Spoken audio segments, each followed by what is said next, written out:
والسلام على سيد الأنبياء والمرسلين وعلى آله الطيبين الطاهرين وأصحابه الأكرمين الأفضلين وعلى من والاهم وتبعهم وسار على نهجهم واستنى بسنتهم إلى يوم الدين. أما بعد، فقد قال الله تبارك وتعالى في شان عظمة حبيبه الكريم: أعوذ بالله من الشيطان الرجيم، بسم الله الرحمن الرحيم.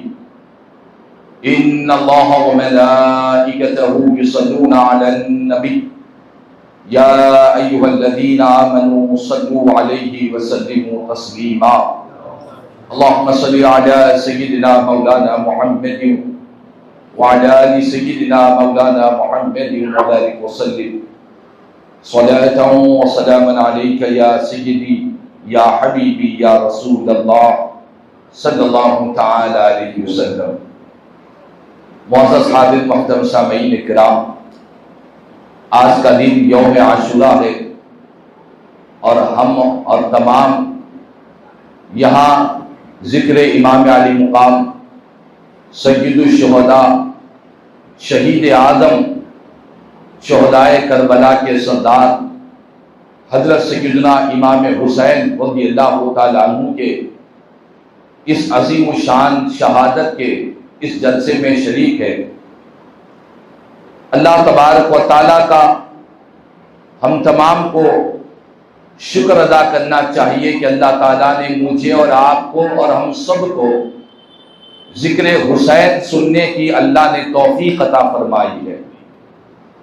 یاد رکھ لیں، اللہ کے پیارے نبی صلی اللہ تعالی علیہ وسلم نے فرمایا: من احب شیئا اکثر ذکرہ، جو جس چیز سے محبت کرتا ہے اس محبت کی علامت، اس کی پہچان، اس کی شناخت یہ ہے کہ پیارے نبی نے فرمایا کہ جو جس سے محبت کرتا ہے اس کا ذکر بھی کثرت سے کیا کرتا ہے.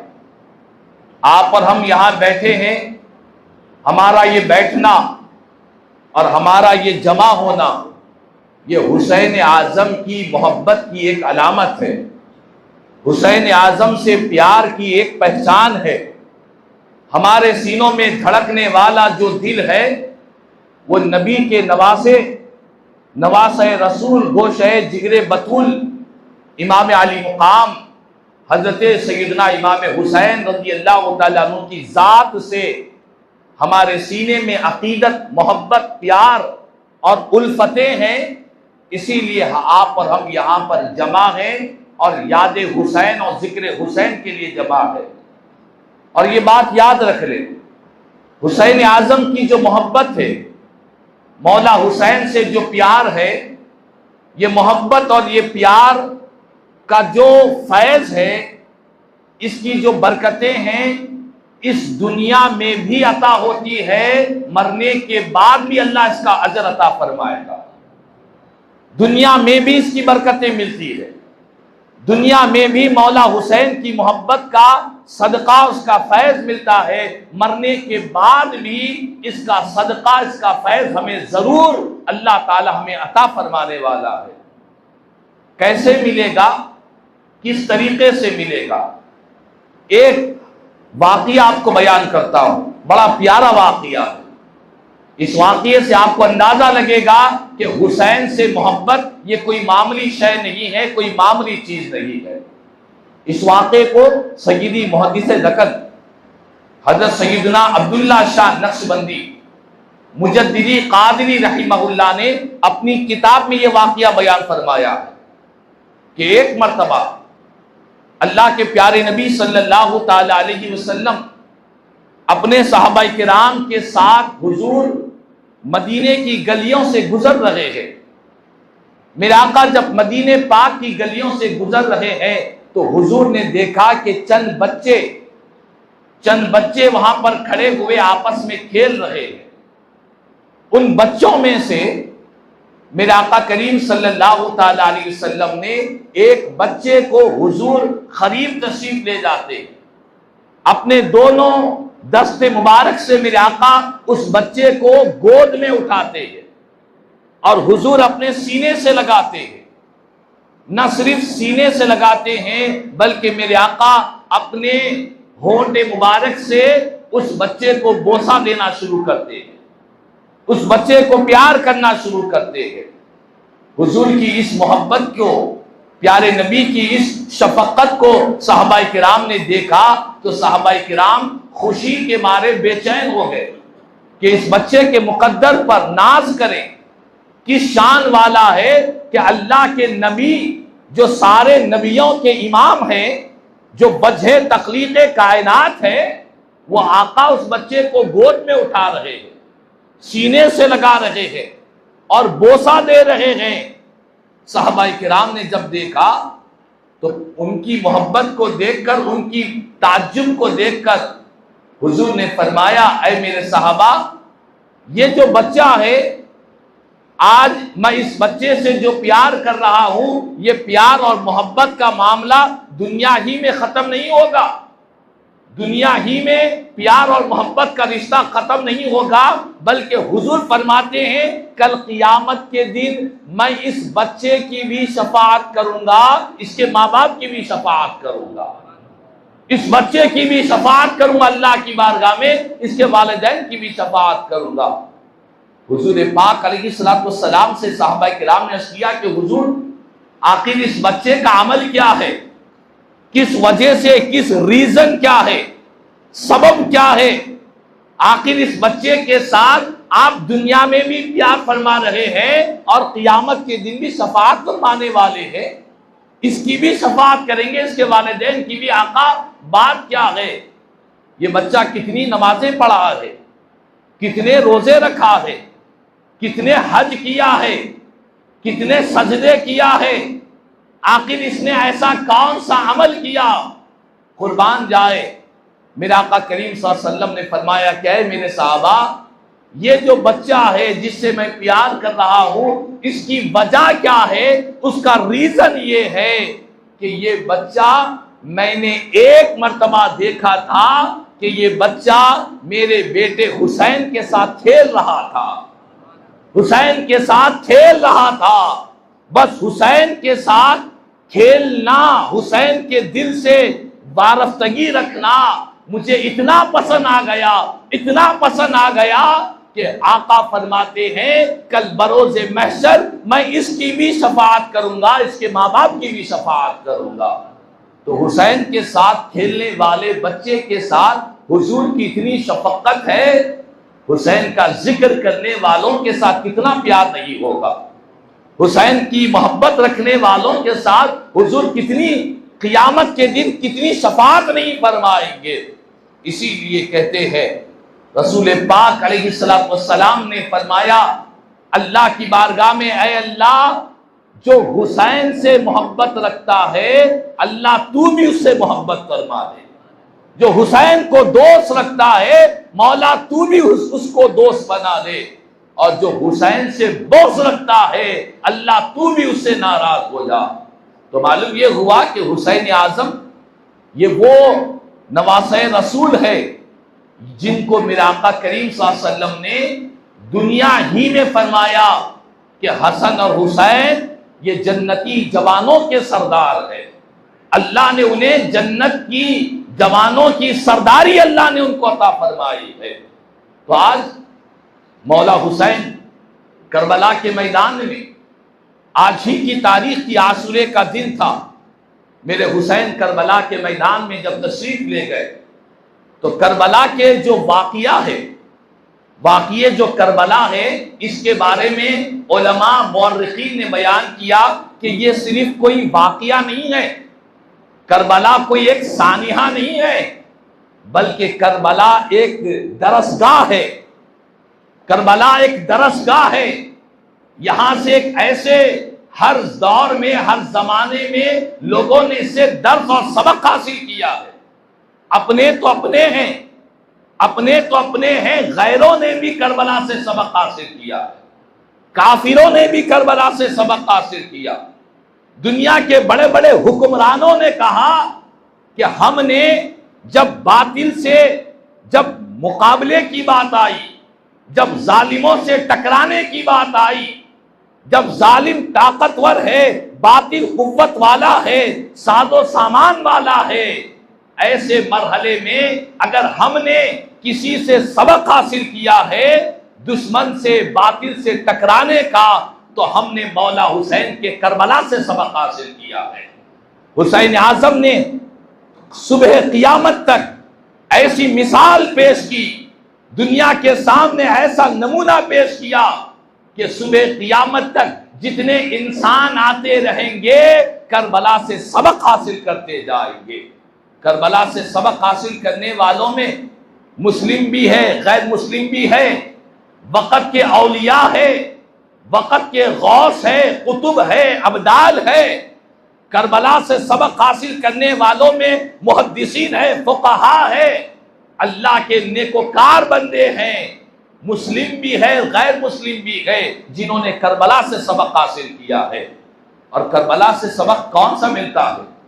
ایک غیر مسلم شاعر ہے، مسلمان نہیں ہے، ایک غیر مسلم شاعر ہے، اس نے لکھا اپنے اشعار میں، کہتا ہے اس قدر رویا میں سن کر داستانے کربلا، اس قدر رویا میں سن کر داستانے کربلا، میں تو ہندو ہی رہا آنکھیں حسینی ہو گئی، میں تو ہندو ہی رہا، اسلام میرے مقدر میں نہ تھا، لیکن حسین کی یاد میں، حسین کی قربانی کو سن کر، حسین کی شہادت کو سن کر، حسین کی ہمت کو سن کر میرے آنکھ سے اتنے آنسو بہے کہ میرے آنکھیں حسینی بن چکی ہے۔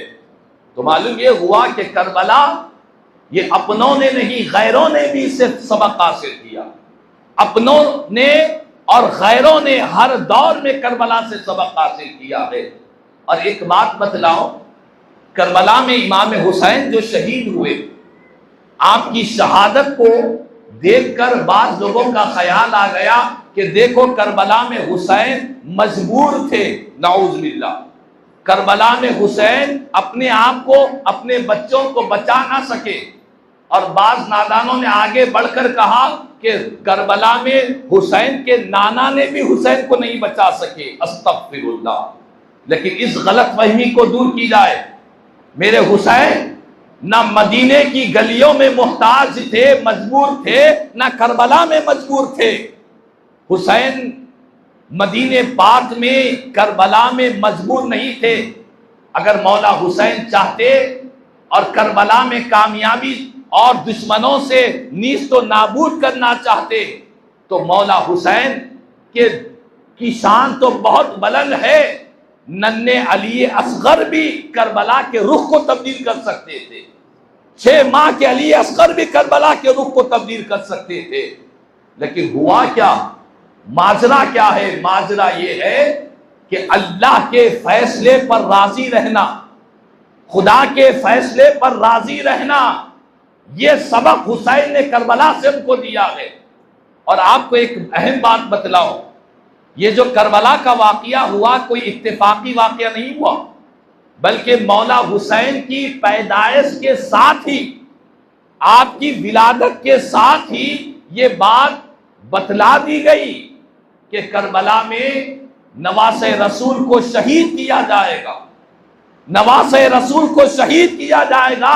یہ حضور کی حیات مبارکہ میں خود میرے آقا نے بیان فرما دیا ہے۔ حدیث پاک کے الفاظ ہے، حضور نے فرمایا کہ بے شک میرا بیٹا حسین ہے، میرے بیٹے حسین کو عراق کی ایک سرزمین پر شہید کیا جائے گا۔ حضور نے خود فرمایا، اور فرمایا جس جگہ پر حسین کو شہید کیا جائے گا یقال لہا کربلا، اس جگہ کو کربلا کہتے ہیں۔ سرکار نے خود فرما دیا اپنی زندگی میں، اور آگے فرمایا جو کوئی اس وقت موجود رہے اس کو چاہیے کہ حسین کا ساتھ دے، میرے حسین کو تنہا نہ چھوڑے۔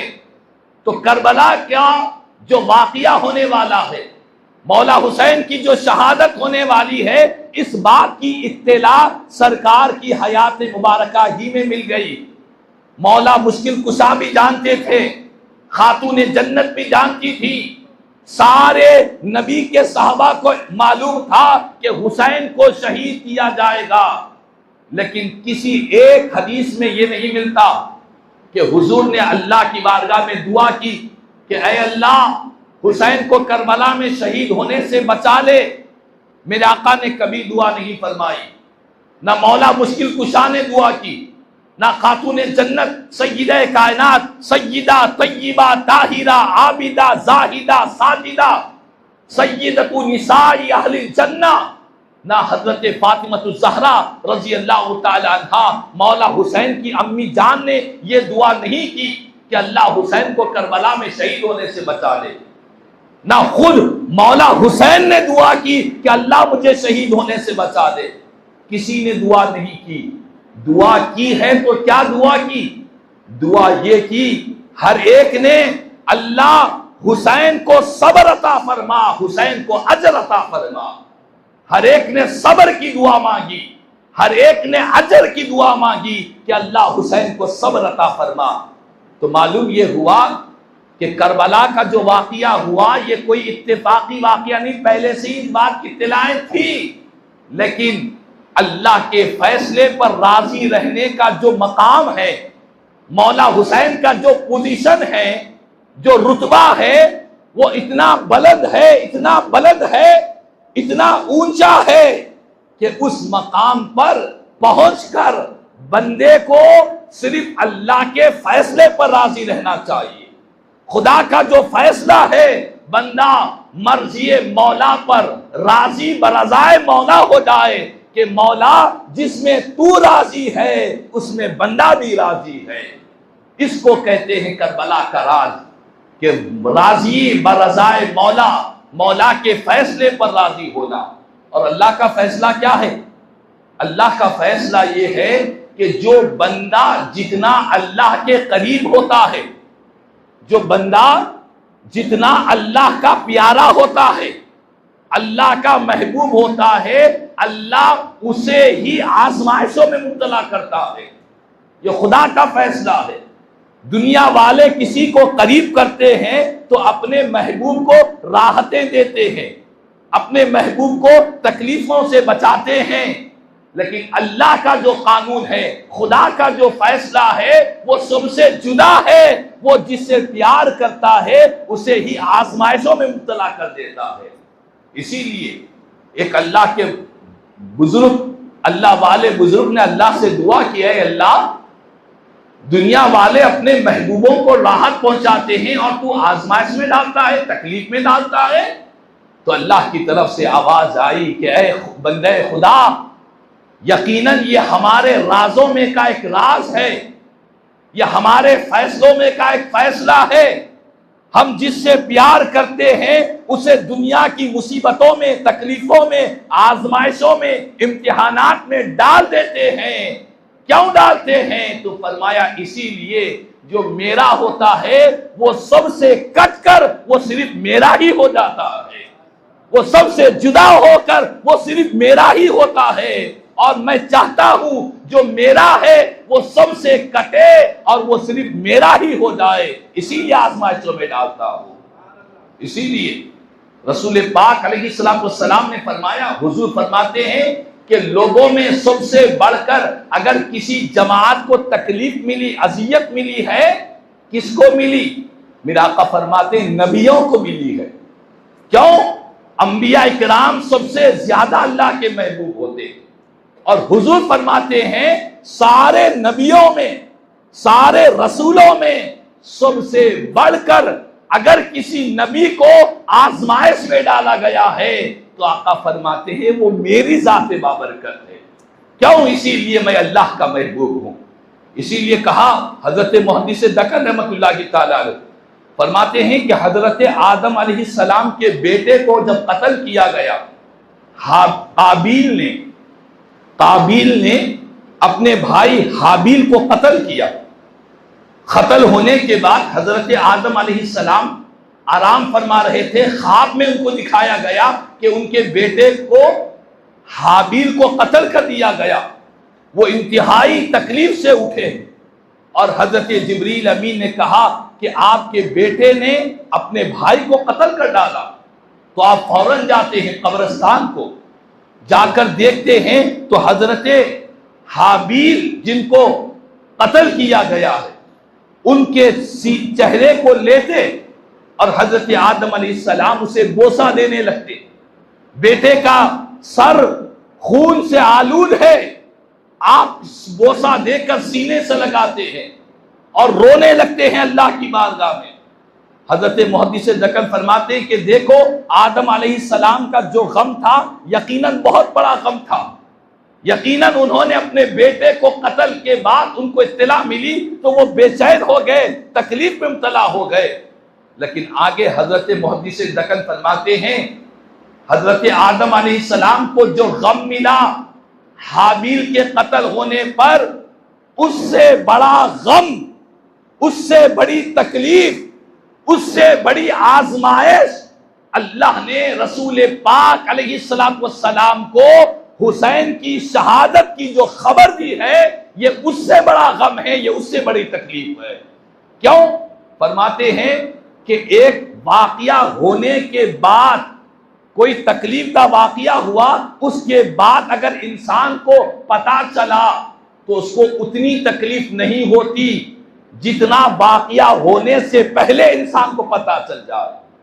حابیل کے قتل ہونے کے بعد حضرت آدم علیہ السلام کو علم ہوا اور ادھر حسین زندہ ہے، ابھی حسین بچے ہیں، ابھی میرے حسین رسول پاک سجدے میں جا رہے ہیں، ان کی پیٹھ پر سوار ہو رہے ہیں. ابھی مولا حسین کا بچپنا ہے کہ بچپنے میں حضور کی گود میں کھیل رہے ہیں. اسی وقت یہ اطلاع دی گئی کہ یا رسول اللہ، آپ کے نواسے کو، آپ کے شہزادے کو، آپ کے جنتی جوانوں کے سردار کو، یا رسول اللہ یہ حسین کو کربلا کے میدان میں آپ ہی کی امت، آپ ہی کا کلمہ پڑھنے والے حسین کو کربلا میں شہید کرنے والے ہیں. فرمایا کہ آدم علیہ السلام کے غم سے بڑھ کر، حضرت آدم کے غم سے زیادہ رسول پاک کا غم ہے کہ انہوں نے بچپن ہی میں علم ہو گیا تھا کہ میرے ننھے شہزادے کو، میرے مولا حسین کو کربلا کے میدان میں شہید کیا جانے والا ہے. اور حضور پاک علیہ السلام نے اس غم کو برداشت کیا، اس تکلیف کو حضور نے برداشت کیا اور دنیا والوں کو بتلایا کہ دیکھو جو اللہ کے نیک بندے ہوتے ہیں وہ اللہ کے فیصلے پر راضی رہتے ہیں، چوں چرا نہیں کرتے، خدا کی بارگاہ میں گلے شکوے نہیں کرتے. جو جتنا پیارا ہوتا ہے اس کی ہمت بھی اتنی بلند ہوا کرتی ہے، اس کی شجاعت بھی اتنی بلند ہوتی ہے. کمزور لوگوں کو اللہ اپنا محبوب نہیں بناتا، جن کی ہمت، شجاعت، فیصلے خدا پر راضی رہنے کی جن میں طاقت ہوتی ہے، اللہ انہیں ہی اپنا محبوب بندہ بنایا کرتا ہے. چنانچہ ایک عاشق صادق نے کہا افضل ہے کل جہاں میں گھرانہ حسین کا، افضل ہے کل جہاں میں، زمین و آسمان، چاند و سورج، ساری کائنات کا چپا چپا چھان لو. فرمایا ساری کائنات میں سب سے افضل جو گھرانہ ہے وہ کون سا گھرانہ ہے؟ کہنے والے نے کہا ہے افضل ہے کل جہاں میں گھرانہ حسین کا، نبیوں کا تاجدار ہے نانا حسین کا. ایک پل کی تھی حکومت بس یزید کی، صدیاں حسین کی ہے زمانہ حسین کا، صدیاں حسین کی ہے زمانہ حسین کا. مولا حسین نے کربلا کے میدان میں صبر کی تعلیم دی، اللہ کے فیصلے پر راضی رہے. میرے حسین مجبور نہیں تھے، فیصلے خدا پر راضی تھے، راضی برضائے مولا تھے. اور بتلایا کہ حسین کی زبان پر کوئی گلے شکوے نہیں ہے، ایک ایک قربانی دے رہے ہیں. علی اصغر کی قربانی، علی اکبر کی قربانی، اون محمد کی قربانی، حضرت قاسم کی قربانی، ایک ایک کی قربانی دے رہے ہیں. دینے کے بعد کر کیا رہے ہیں؟ اللہ سے دعا کر رہے ہیں کہ اے اللہ حسین کی اس قربانی کو اپنی بارگاہ میں قبول فرما لے، اے اللہ حسین کی قربانی کو اپنی بارگاہ میں قبول فرما لے. یہ کوئی معمولی بات نہیں ہے. یہ کوئی چھوٹی بات نہیں ہے. گھر میں کھانا پکوا کر اسے اللہ اپنی بارگاہ میں قبول کر لے کہنا بہت آسان ہے، لیکن معصوم 6 ماہ کے علی اصغر کے حلق مبارک میں ایک تیز دھاری دار خنجر، ایک تیر لگا ہوا ہے، اور علی اصغر کے اس حلق مبارک سے خون کے فوارے نکل رہے ہیں. مولا حسین علی اصغر کو ہاتھ میں اٹھا کر رب کی بارگاہ میں عرض کرتے ہیں، اے اللہ، میں نے 6 ماہ کے علی اصغر کی شہادت کو صرف تیری رضا کے لیے کیا ہے، مولا تو اسے قبول فرما لے. تو یہ مولا حسین کی شہادت ہے. رہتی دنیا تک کائنات میں ایسی شہادت نہیں ملے گی، کائنات میں ایسی قربانی نہیں ملے گی، کائنات میں ایسی مثال نہیں ملے گی کہ جنہوں نے 72 جانثاروں کو کربلا میں شہید کیا ہے. کربلا کا میدان ہے، مولا حسین، رات کا وقت ہے، اندھیرا چھایا ہوا ہے. کسی نے آ کر حسین کی شان میں بے ادبی بکی، برے الفاظ کہا کہ حسین، تم آگ لگا کر یہاں پر دنیا ہی میں اپنے لیے آگ کو تیار کر رہے ہو. کسی نے کہا کہ حسین دیکھو، تمہیں پانی نہیں ملے گا، ہم پانی پی رہے ہیں. اس طرح بے ادبیاں کی تاریخ و سیرت کی کتابوں میں لکھا گیا. مولا حسین نے صرف آسمان کی طرف نظر دوڑایا، صرف آسمان کی طرف دیکھ کر کہا کہ اے مالک، یہ کیا کہہ رہا ہے، یہ کیا کہہ رہا ہے، یہ حسین کو آگ میں جلنے کی بات کر رہا ہے. اتنا کہنا تھا. سیرت کی کتابوں میں لکھا ہے کہنے والا ایک گھوڑے پر سوار تھا، اچانک وہ گھوڑا اس کو لے کر بھاگنے لگا، دوڑنے لگا. وہ چیخ رہا ہے، چلا رہا ہے. گھوڑا لے جا کر اسے دہکتی ہوئی آگ میں لے جا کر اسے پھینک دیتا ہے. دنیا دیکھتی ہے جو حسین کو آگ میں جلنے کی بات کر رہا تھا، اسی لمحے میں دونوں خیموں کے درمیان دنیا نے اسے جلتے ہوئے آگ میں دیکھا ہے. مولا حسین نے کہا کہ ہم اگر چاہیں تو نقشہ بدل جائے، لیکن ہم کچھ کرامتیں بتلا رہے ہیں تاکہ کوئی ناواقف، کوئی جاہل یہ نہ سمجھے کہ حسین کربلا میں مجبور تھے. حسین کربلا میں مجبور نہ تھے، نہ حسین مجبور تھے، نہ حسین کے 72 جانثار مجبور تھے. حسین صرف اور صرف اللہ کے فیصلے پر راضی تھے، اس امتحان میں کامیاب ہو رہے تھے، اسی لیے آپ نے کرامت کا اظہار نہیں فرمایا ہے. تو بہرحال کربلا کے واقعے سے ہم کو کئی سبق ملتے ہیں. اللہ کے فیصلے پر راضی رہنا، مصیبتوں تکلیفوں کو برداشت کرنا. زندگی میں انسان کے بہت سے مصائب آتے ہیں، ان مصائب، ان تکلیفوں میں آ کر اللہ کی بارگاہ میں گلے شکوے نہیں کرنا. انسان جب تک کھاتا ہے الحمدللہ کہتا ہے، لیکن جیسا ہی کھانا رک گیا تو پھر گلے شکوے کرنا شروع کرتا ہے. کہا کہ یہ حسین نے پیغام دیا، کھاؤ تو بھی اللہ کا شکر ادا کرو. مصیبتیں بھی آئی، تکلیفیں بھی آئی، آزمائشیں بھی آئی، بھوک اور پیاس بھی آئی، اس وقت بھی اللہ کا شکر ادا کرو کہ اللہ یہ اپنے پیارے بندوں کو یہ چیزیں عطا فرماتا ہے. تو بہرحال مولا حسین کربلا کے میدان میں 10 محرم الحرام کی تاریخ ہے، 61 ہجری ہے. حسین کربلا کے میدان میں ہے، رات بھر اللہ کی عبادت میں مصروف ہے، اور اپنے گھر والوں کو، اپنے جانثاروں کو جمع کرتے ہیں، اور اپنے گھر والوں سے کہتے ہیں اور اپنے جانثاروں سے کہتے ہیں کہ اے میرے جانثاروں، اے میرے غلاموں، میری محبت میں تم کربلا تک آ گئے. یزید کو جو اختلاف ہے وہ مجھ سے اختلاف ہے، یزید کو جو دشمنی ہے وہ مجھ سے دشمنی ہے. یزید میرے خون کا پیاسا بنا ہوا ہے، لیکن اے میرے 72 جانثاروں، تم میری محبت میں آئے ہو. یاد رکھو، میں اعلان کرتا ہوں کربلا کی جنگ میں، کربلا کے میدان میں، میں بھی تم سے راضی ہوں، اللہ اس کے رسول بھی تم سے راضی ہے. نہ میں ناراض ہوں، نہ اللہ اس کے رسول ناراض ہے. اس کے بعد کہا کہ میں تم کو حکم دیتا ہوں کہ رات کے اس اندھیرے میں تم اپنے گھروں کو چلے جاؤ، اپنی بستیوں کو چلے جاؤ، زندگی آرام سے گزار لو، اطمینان سے گزار لو. مجھے تم سے کوئی ناراضگی نہیں ہے، میں تم سے راضی ہوں.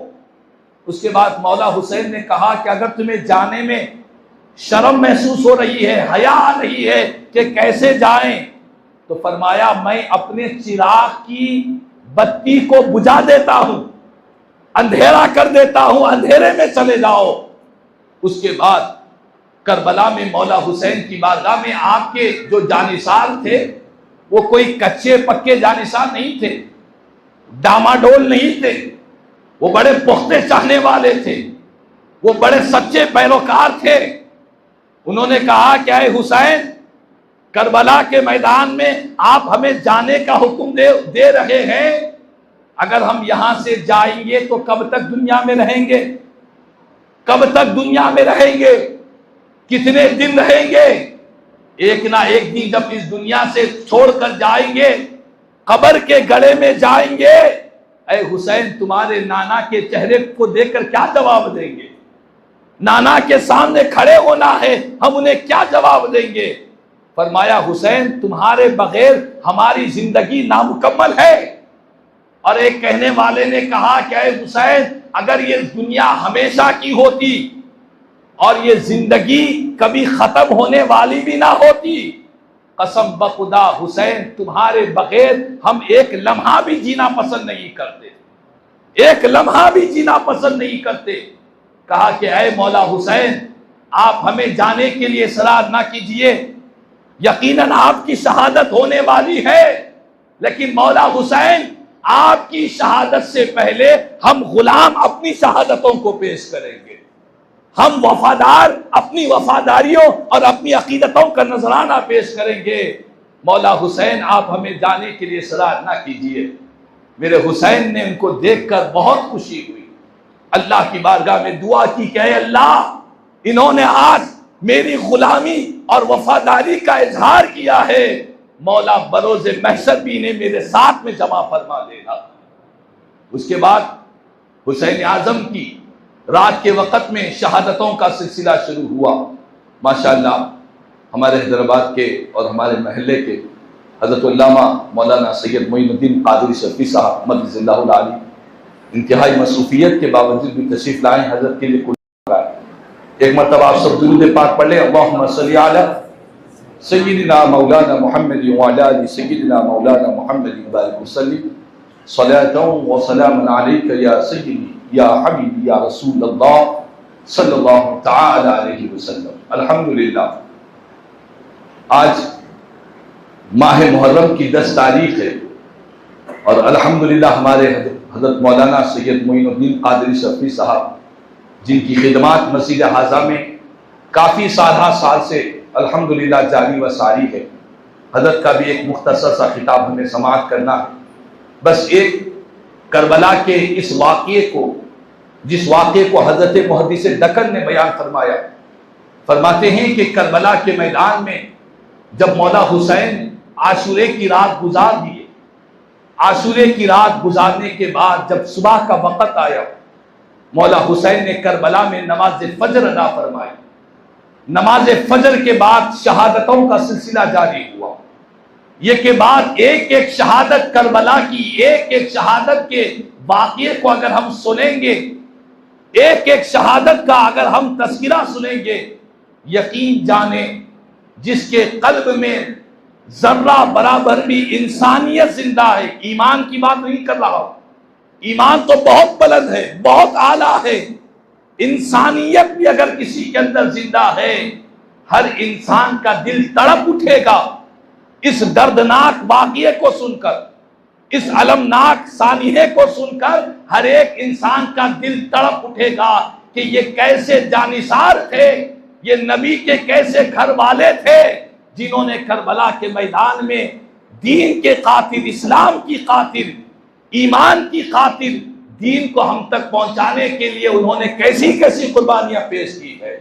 اسی لیے کہنے والے نے کہا کہ مٹی میں مل گئے ارادے یزید کے، مٹی میں مل گئے ارادے یزید کے، لہرا رہا ہے آج بھی پرچم حسین کا۔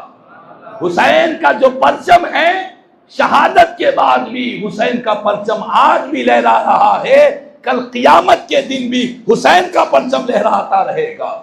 دنیا دیکھے گی کہ مولا حسین کی شہادت اور ان کے چاہنے والے اس جھنڈے کے سائے کے نیچے رہیں گے۔ کربلا کے میدان میں جب مولا حسین ساری شہادتوں کے بعد آپ کربلا کے میدان میں تشریف لائے تو لوگوں سے کہا یزیدیوں نے کہا کہ اے حسین آؤ ہم پر وار کرو، ہم پر حملہ کرو۔ مولا حسین نے کہا کہ میں تم پر حملہ نہیں کرتا، میں تم پر وار نہیں کرتا، پہلے تم حملہ کرو، میں جواب میں اپنے دفاع کے لیے تلوار کا استعمال کروں گا۔ دیکھیں مولا حسین، میں نے کہا کہ کربلا ایک درسگاہ ہے، اس درسگاہ سے اخلاق کا درس ملتا ہے، اس درسگاہ سے صبر کا درس ملتا ہے، اس درسگاہ سے حلم اور بردباری اور شجاعت کا درس ملتا ہے، اس درسگاہ سے حقانیت اور صداقت کا درس ملتا ہے۔ حسین نے کہا کہ میں پہلا وار نہیں کروں گا، تم کرو۔ انہوں نے کہا کہ اے حسین ہم تو سمجھ رہے تھے، ہم تو یہ سمجھ رہے تھے کہ ہم نے حسین کے سارے گھر والوں کو شہید کیا، حسین آتے ہی ہم پر حملہ کریں گے، آتے ہی تلوار چلائیں گے۔ مولا حسین نے کہا کہ ہاں یہ تم نے اپنی ناپاک سوچ کے ساتھ سمجھا تھا، لیکن سنو میں اس نانا کا نواسا ہوں جس نانا کو قرآن نے کہا وَإِنَّكَ لَعَلَىٰ خُلُقٍ عَظِيمٍ، اے محبوب آپ خلق عظیم پر فائز ہے۔ ہم وہ نانا کے نواسے ہیں جن کے اخلاق کی گواہی قرآن بیان کر رہا ہے۔ کہا کہ میں اسی لیے تلوار نہیں چلانا چاہتا ہوں، مجھے حیا آ رہی ہے، مجھے حیا آ رہی ہے کہ میں اپنی نانا جان کی امت کے خلاف تلوار کا استعمال کرنا، نانا کی امت کے خلاف تلوار اٹھانے میں مجھے حیا محسوس ہو رہی ہے۔ اللہ اکبر۔ دیکھیں آپ میرے حسین کے اخلاق کو دیکھیں، دشمنوں نے ظلم کی انتہا کر دی ہے، حسین نے صبر کی انتہا کر دی ہے۔ دشمنوں نے ظلم کے تیر برسا دیے ہیں، حسین نے صبر اور شجاعت اور اخلاق کا ایسا درس دیا، صبح قیامت تک جتنے غلام حسین کے آتے رہیں گے حسین کے اخلاق ہمیشہ یاد آتے رہیں گے۔ مولا حسین نے کہا کہ میں تلوار نہیں اٹھاؤں گا۔ بالآخر ان ظالم یزیدیوں نے تلوار سے حملے شروع کیے، مولا حسین بڑی صبر اور بہادری سے، بڑی شجاعت کے ساتھ ان سے مقابلہ کیے۔ ایسا مقابلہ کیے، تاریخ کی کتابوں میں ملتا ہے کہ حسین کے ہاتھ میں تلوار ذوالفقاری تھی، اور مولا حسین جب ان پر حملہ کرتے تو وہ ایسے حسین کی اس تلوار کو، حسین کے اس حملے کو دیکھ کر ایسے بھاگتے جس طرح ایک شیر بکریوں کے ریوڑ میں گھس جاتا ہے تو شیر کو دیکھ کر بکریاں دوڑنے لگتی ہے، حسین کو دیکھ کر یزیدی دوڑنے لگ گئے تھے۔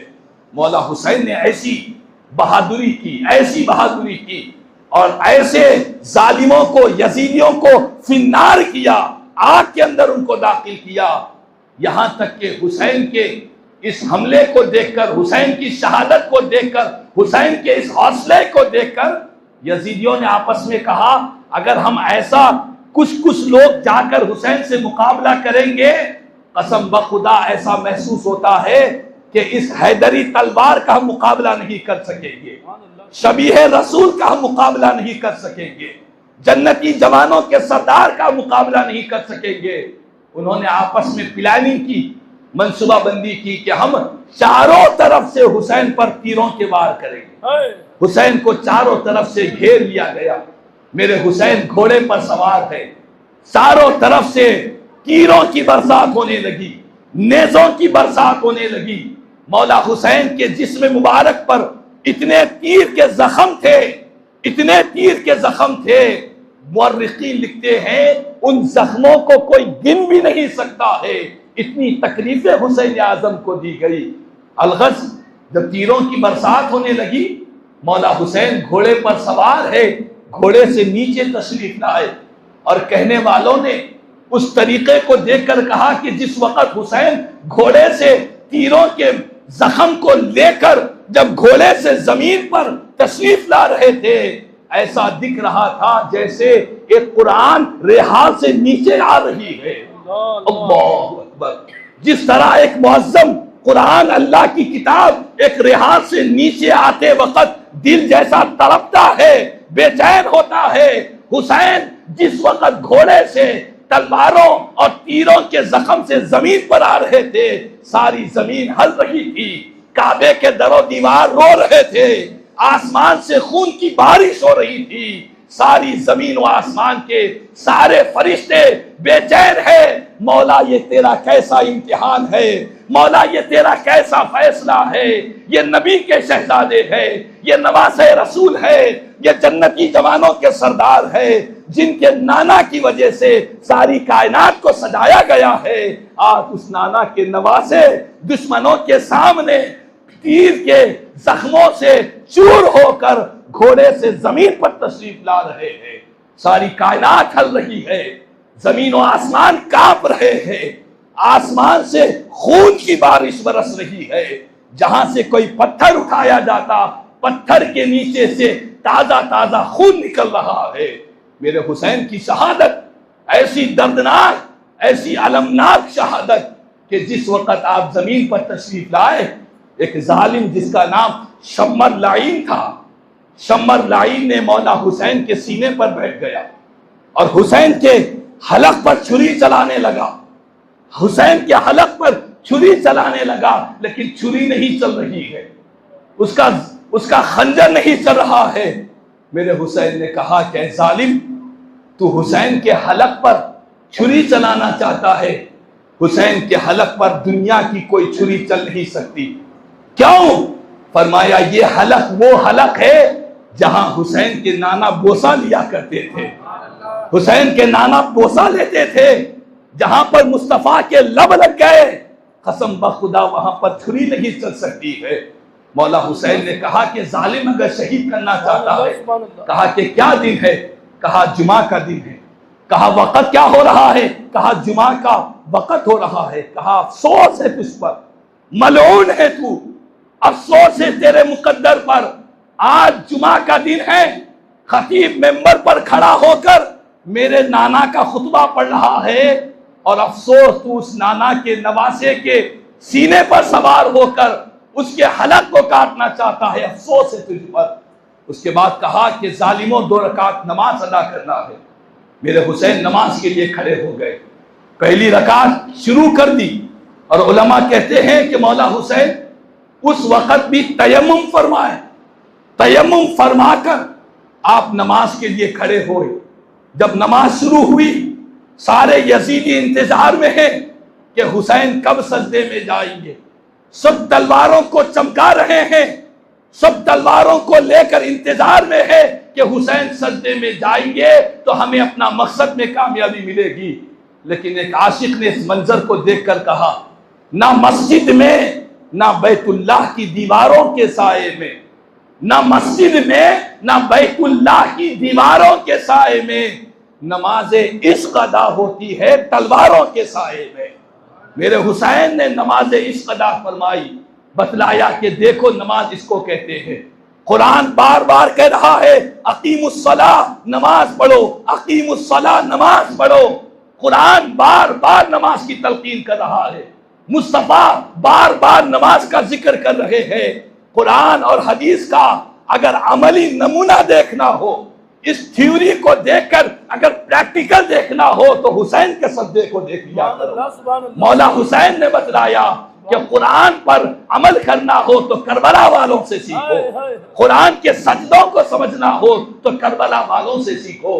مولا حسین نے اس وقت بھی نماز کو نہیں چھوڑا، بتلایا کہ دنیا والوں ملتا ہے کیا نماز میں، سجدے میں جا کر دیکھ، ملتا ہے کیا نماز میں، سجدے میں جا کر دیکھ۔ حسین سجدے میں گئے، اس ظالم شمر لعین نے آپ پر حملہ کیا۔ آپ کا سر انور نورانی متبرک سر انور، جس سر انور کو میرے آقا سینے سے لگایا کرتے، جس سر انور کو دیکھ کر کافروں نے بھی کلمہ پڑھ لیا ہے، یہودیوں نے اسلام قبول کر لیا ہے، اس سر انور پر اس ظالم نے حملہ کیا۔ مولا حسین کا سر مبارک تن مبارک سے جدا ہوا۔ انا للہ و انا الیہ راجعون۔ حسین شہید ہوئے، ظالم خوش ہوئے، اور نیزے کی نوک پر حسین کے سر مبارک کو لے کر خوشی سے جھومنے لگے، بتلانے لگے کہ دیکھو ہم کامیاب ہو گئے، دیکھو ہم نے حسین کو شہید کیا۔ کہنے والوں نے کہا واہ حسین کیا شان ہے تمہاری، یہ سر تن سے جدا ہو کر بھی سارے سروں سے اونچا نظر آ رہا ہے، سارے سروں سے اونچا نظر آ رہا ہے۔ اور کہنے والوں نے کہا کہ حسین کے سر کو ہم نے دیکھا تو وہ زمین کی طرف جھکا ہوا تھا، زمین کی طرف جھکا ہوا تھا۔ کیوں؟ فرمایا کہ حسین نے کربلا میں ایک سجدہ کیا تھا، سر حسین دوسرے سجدے کی طرف میں زمین کی طرف جھکا ہوا ہے، دوسرا سجدہ کرنا چاہ رہا ہے۔ تو الغرض اس سر مبارک سے سننے والوں نے تاریخ کی کتابوں میں لکھا ہے کسی نے حسین کے سر سے قرآن کی تلاوت کو پڑھتے ہوئے سنا ہے، کسی نے حسین کے سر کو دیکھ کر کئی یہودیوں نے اسلام قبول کر لیا ہے۔ یہ وہ حسین ہے جب تک دنیا میں بظاہر باحیات رہے تب تک بھی لوگوں کو اسلام کی دعوت دیتے رہے، جب دنیا سے گزرے سر مبارک تن مبارک سے جدا ہوا تب بھی یہ سر مبارک لوگوں کے لیے ایمان اور اسلام کی ہدایت دے رہا ہے۔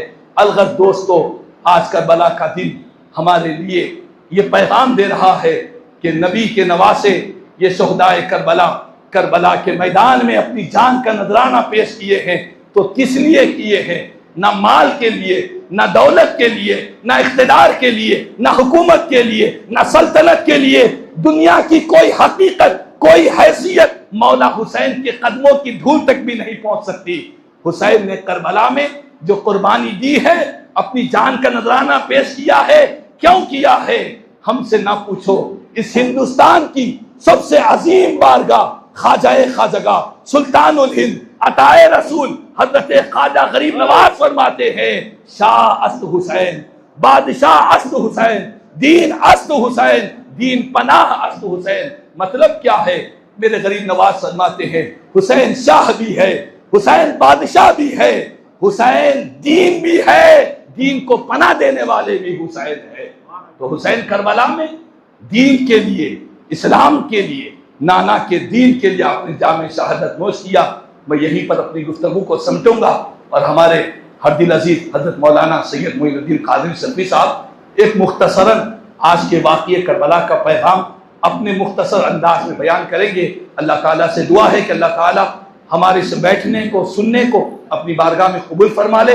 مولا حسین کی شہادتوں کے وسیلے سے اللہ تیری بارگاہ میں دعا ہے اللہ اہل فلسطین کو، اہل غزہ کو امن و امان عطا فرما دے۔ مولا آج عاشورے کا دن ہے، اس دن تو نے اپنے نبیوں پر، پیغمبروں پر انعامات نازل کیے، اللہ ان انعامات کا واسطہ ہے۔ مولا آج عاشورے کا دن ہے، نبی کے نواسے نے کربلا کے میدان میں جام شہادت 72 شہدائے کربلا نے جام شہادت نوش کیا۔ اللہ ان شہدائے کربلا کا واسطہ ہے تجھے، یہ جتنے روزے دار بیٹھے ہیں تیرے گھر میں بیٹھے ہیں، تیری بارگاہ میں دعا کر رہے ہیں، اللہ ان کے روزوں کا واسطہ مولا اہل فلسطین، اہل غزہ کو امن و امان عطا فرما دے، فلسطین کے مسلمانوں کی حفاظت فرما دے، غزہ کے مسلمانوں کی حفاظت فرما دے۔